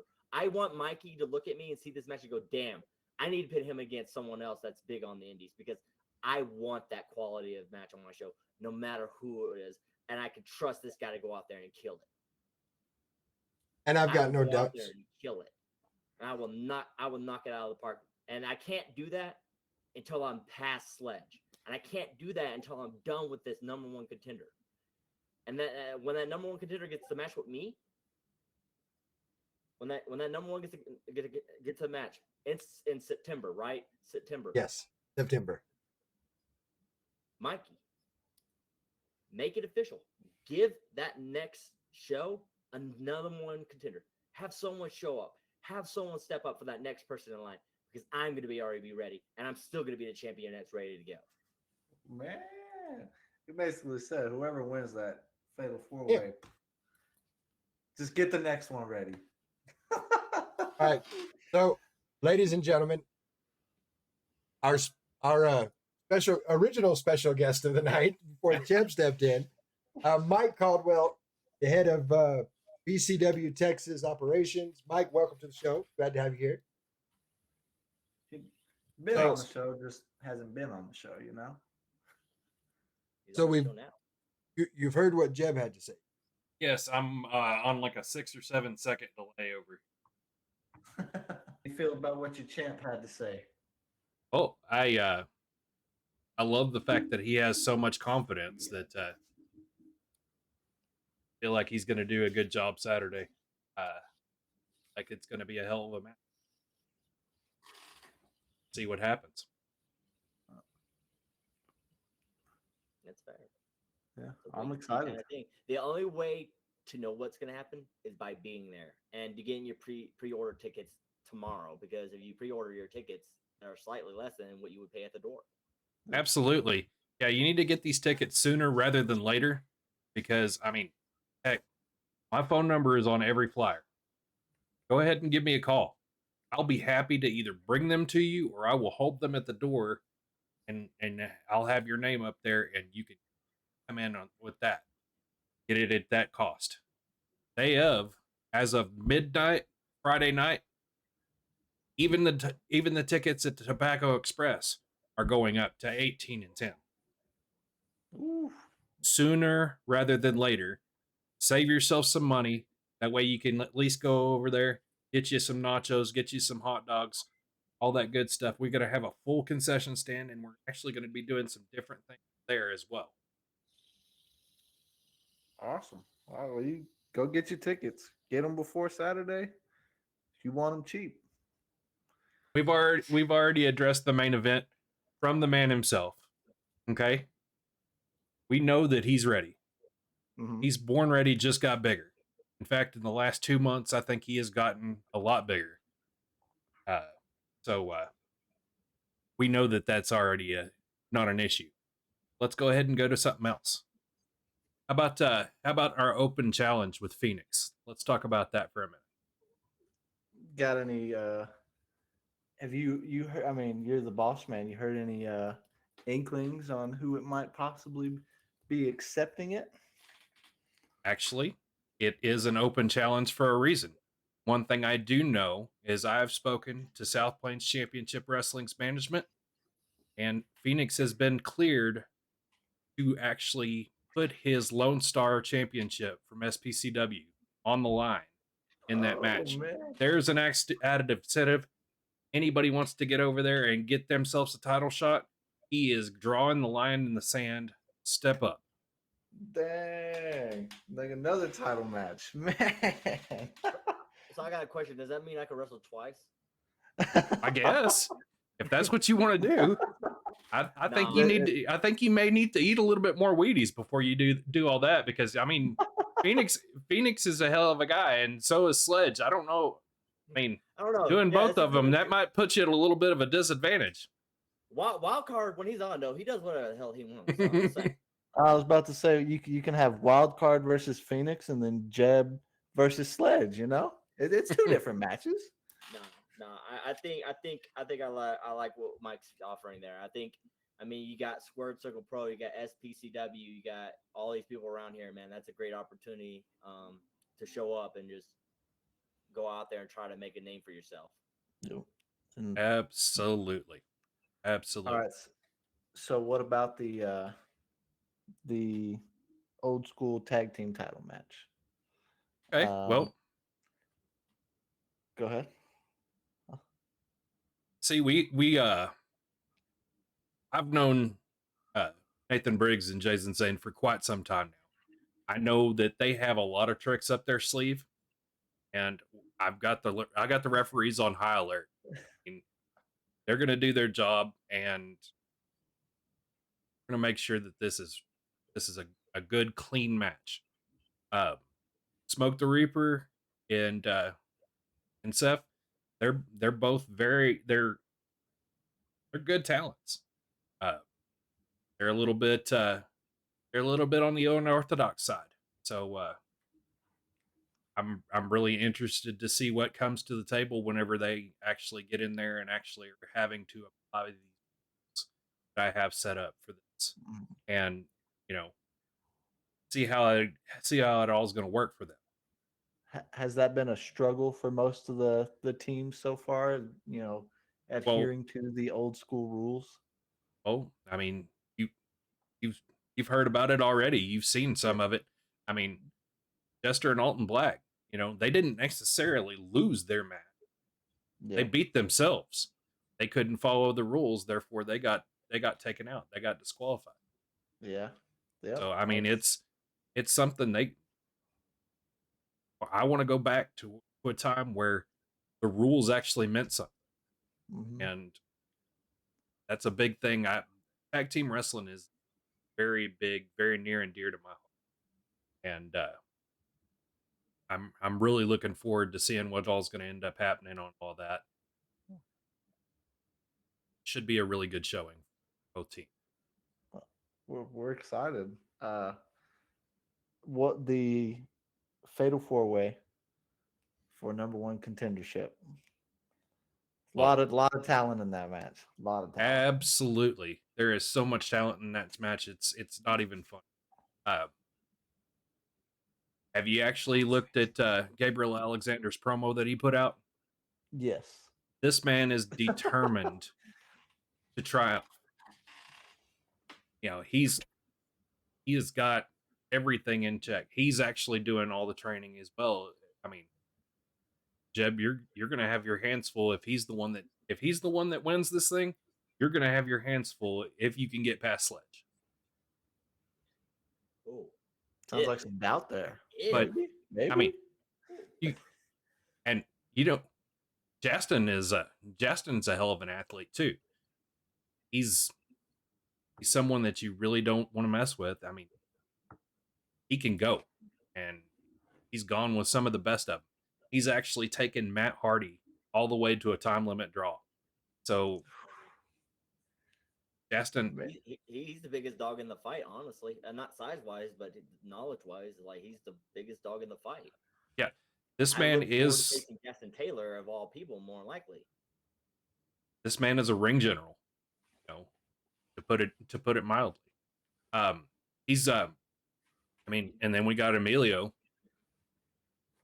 Emilio doesn't know the word quit. It's not in his vocabulary.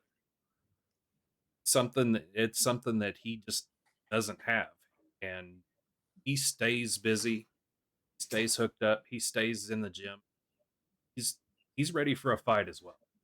Yep, I say I saw him at Squared Circle Pro get his head busted open with a chair a little bit and finished the match, won the match. He's tough, man. He's tough. Absolutely, he's tough. Maybe he may be the smallest guy in the fight, but you can't count him out by any means. Yeah, absolutely. Then you got Damo. Damo's a bad man. Undefeated, never lost. Oh, I've actually seen Damo, put a hurting on Phoenix. There's been some doubts that Phoenix was actually going to walk away, in the same shape that he is in. Phoenix has actually said that he's one of his toughest opponents. That means something. Mm-hmm. So Damo's going to come, and he's going to be ready too. Sounds like no matter how you dice it, you get past Sledge, you're going to have another fight on your hand. Well, I think Jeb's going to be ready for whatever ends up coming his way. He's a fighter as well. Yeah. There's a reason he's held that belt as long as he's had it. I got the truth coming out of my mouth. I got the proof, and I got the wild card as my terror. All three of those checked off the list already for all three guys. Let's go. So what can we expect from the Logan Knight segment? What? See, okay, Here's the deal. After his deal where he stuck his nose where it didn't belong, and he got into a fight between Wildcard and Ryan Justice, he got put in his place. Yeah, he did. I was going to go ahead and leave him off the show, let him learn his lesson, and then try to bring him back in September and let him do something. He went over my head. He went to the owner of BCW, Terry Pantera, and he said and he whined and complained and said that I was out to get him. So he didn't give him a match because, he didn't necessarily have that. He didn't necessarily want that to happen, but he did give him an opportunity and give him a platform he could actually speak his mind. And okay. And I've heard with TJ Slater, TJ Slater's he just doesn't like anybody. Yeah, I picked that up. Actually, I have a promo I'm getting ready to release tonight from TJ Slater where he's talking about whooping him. It's supposed to be a talk show. Well, if he talks if he talks the wrong crap, he might end up with a couple of broken limbs. Yeah, well, that's I was so he'll steal the spotlight, so to speak. Yeah. I'll say so. So why did TJ step up to be his first guest, or was how did that come about? How did TJ become? Actually, I believe Logan is the one that picked TJ, handpicked him to be his first guest. Okay. Well, I'm excited to see where that goes, and if some limbs get broken, some limbs get broken. It is what it is. Yeah. Got a debut coming up on the show. What can we expect from the Island Rage? I haven't seen Baby Samoa, but I've seen Brian Rage Rivera, and it was a pretty great match. I don't. What can we expect from them in BCW? Well, Brian Rage is a hell of a hand. He's been former Squared Circle Pro champion. Whenever you're talking about good talents, he should be in that conversation. And Baby Samoa trained under the tutelage of Brian Rage Rivera and some others. So, if Brian is comfortable enough to have him join him by his side, then there's good things that's going to come with it. Is it almost easy enough to say that they're the next tag team to threaten the tag team division? It's a possibility. Anything's possible. I mean, we have all kinds of stuff in this tag team division. It's really broad.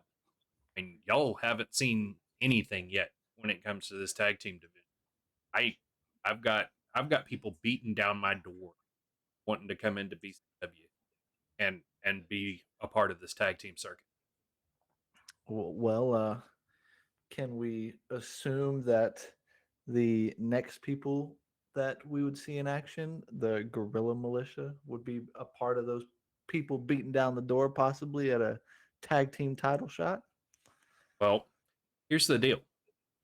Big Ced and Justin James are currently the Texoma Pro tag team champions. And those guys right there, they don't play. There are huge names that are coming over there. They got Tim Storm, former NWA champion. They've got all kinds of people over there in Texoma. If they're the champions over there, then yeah, they're definitely should be in any conversation about any goal. And Franco D'Angelo, he's also a champion over at Texoma Pro. And that man carries gold wherever he goes. So he's one that you never know what's going to end up happening with him. Straight up powerhouse and does not care what happens to somebody.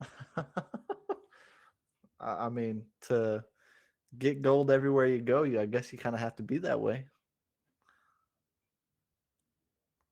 I don't necessarily think that has to be a prerequisite for that.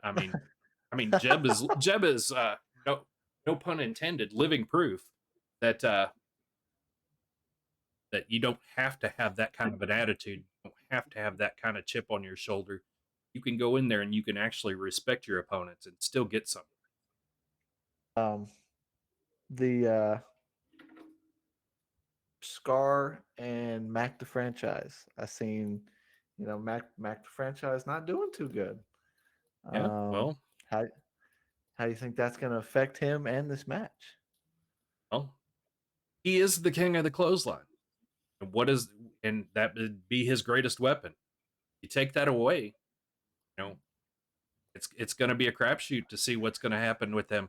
I mean, he's got to pull something else out. He's got to end Mhm. up doing whatever he needs to do. Uh, Scar doesn't play. That's another guy that just he doesn't care. I've fallen victim to Scar. I know, I know that the things that he does hurts like hell. Mhm. Plain and simple. Scar is an animal. Well, Mac the franchise promised me he was going to handle business, so I need him to hold up on that promise. Oh, whenever I talked to Mac the other day after said attack, you know, he said he was doing what he could to nurse his injuries, putting some ice on it, getting everything together. His shoulder's sore. I mean, said that he wasn't going to back down. He was going to still fight. We'll have to see what's going to happen. All right, now this next one, it's gonna get a little crazy. What? Well, I guess we already know one protection you had to put in place, the special referee. But what are you expecting to come from Damian Blood and Alton Black? I mean, for lack of a better term, there's going to be chaos, and both those guys, they're big, they're they're strong, and we've thrown the rule book out of the window, and basically, Mateo is there, basically to call for the bell. Somebody's either getting pinned or they're gonna give up one way or another. We're gonna end up having this is gonna be resolved. I'm you know, everywhere. There's been all kinds of places. I mean, we've seen them fight at Squared Circle Pro. Seen them fight all. Those two, those two need this need this closure to actually be able to go on and do something else. I'll say they keep getting matches like this and don't get the closure. They may not be able to go on and do anything else. Some of the shots I've seen them throw at each other. Do you think either one of them are brave enough to throw a shot at the enforcer referee, the main man himself? You think either one of them are brave enough to throw a shot at a fighter? Well, you never know. They Yeah. might actually be stupid enough to do it. But I can tell you the one thing: uh, I've I've seen Mateo's fights. I've seen work ethic that this kid has, and I mean it's not even fun. The guy works out 7 days a week. He's in the gym. He's hitting the bags. Everything else. If they provoke him, they're getting what's coming to them. he's gonna handle it he's gonna handle it expeditiously. It will not be a problem for very long. Absolutely. Uh the seminar with Sledge beforehand. What can people, kind of expect from that? Like, I guess give a preview, $30, you can go see everything. Well, the deal is, it's not necessarily open to the public. We want people that are going to be in there that actually have some sort of a training background. Managers, referees, trainees and actual wrestlers. You know, this guy's been in the ring with all kinds of guys. He was in Ring of Honor a very long time. And there's just so much knowledge that guy has. You want to know something about, what to do to make something look good and know how to take advantage of where the camera. That's one of the things that he does very well.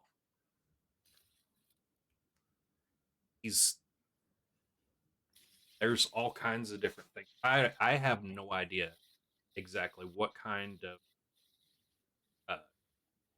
of teachings he's going to be in there with. It may be something where he's going to call it in the ring. Maybe something where he has some sort of a plan and something else happens and get to redirected and goes to train, do something else. You never know. But anybody that is doing this seminar, anybody that's involved in this seminar has an open invitation. Get dressed and actually go out and take that open challenge. Man, all right. I'm gonna tell Guapo to get on it. And no, that won't be me.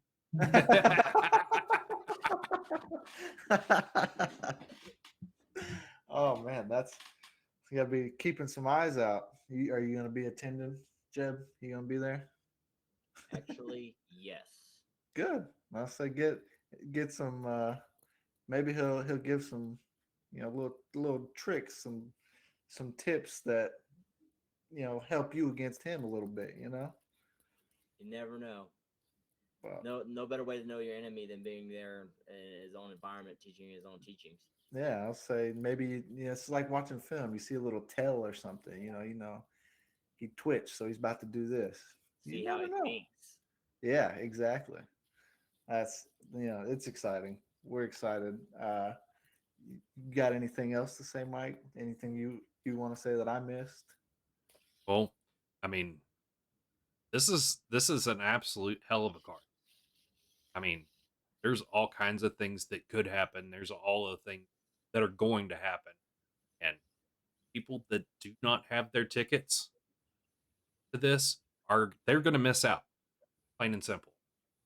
It is going to be something not one of it is going to be a happening. Get your tickets early. Because I'm telling you right now, we have right about 200 seats at the TMW Event Center. Those seats are done. Those seats are done. We got to end up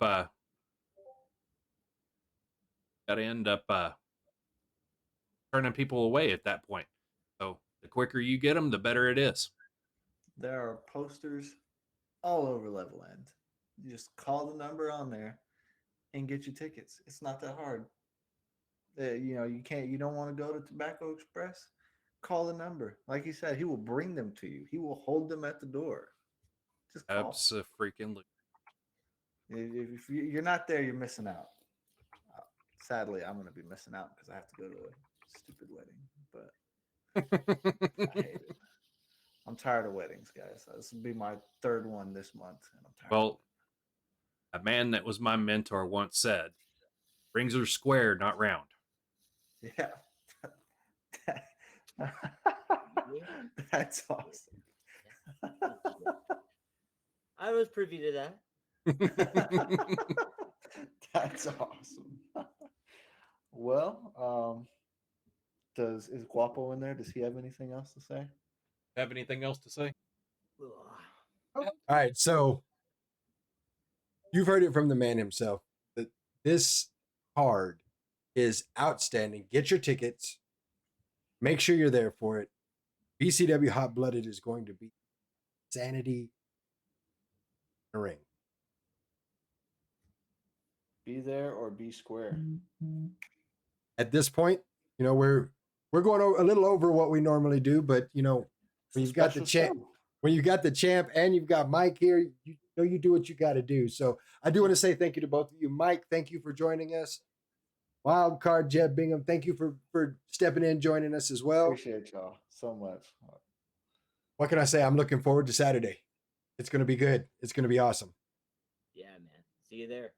Do you before we shut it down, do you have anything you want to say to Sledge in case he happens to be watching this? No, I'm good. He's gonna do all his talking in the ring. That's right. He said what he's got to say. It's time to fight. I'll say, and if Mike has anything more to say, I was just seeing if you had any questions to ask. I wasn't trying to kick him off. He's like, tell him, Monty. He's like, get out of here. I don't want you here anymore. He's like, Yeah, I was like, I just Hell wanted to on. see if you had any. I got a wedding to go do. It's more important than this. What a loser. I know. All right. That's great. All right. Well, thank you to everybody that's been watching. Thank you to everybody that's listening. To Ross and the guys from Labor 12, thank you for our intro outro music. Again, the track is called Head Rush. The album is called Monster. Check it out. Bangers, every last one of them. We'll see everybody on Saturday because you know, maybe not that one, but I'm gonna be there. Russ is gonna be there with me. The guy will be there. We might even have merch girl. You never can tell. And I'm pretty sure we're gonna have the photographer as well. Old Jay Conrad photo in the Everybody's chat gonna be there. It's gonna be a party. Everybody's gonna be there. Now we just need you to be there. Come by, say hi. It's gonna be a hell of a show. And with that, as always, we are not your average marks. We'll see y'all next week. Yeah, square rings, baby. Square rings.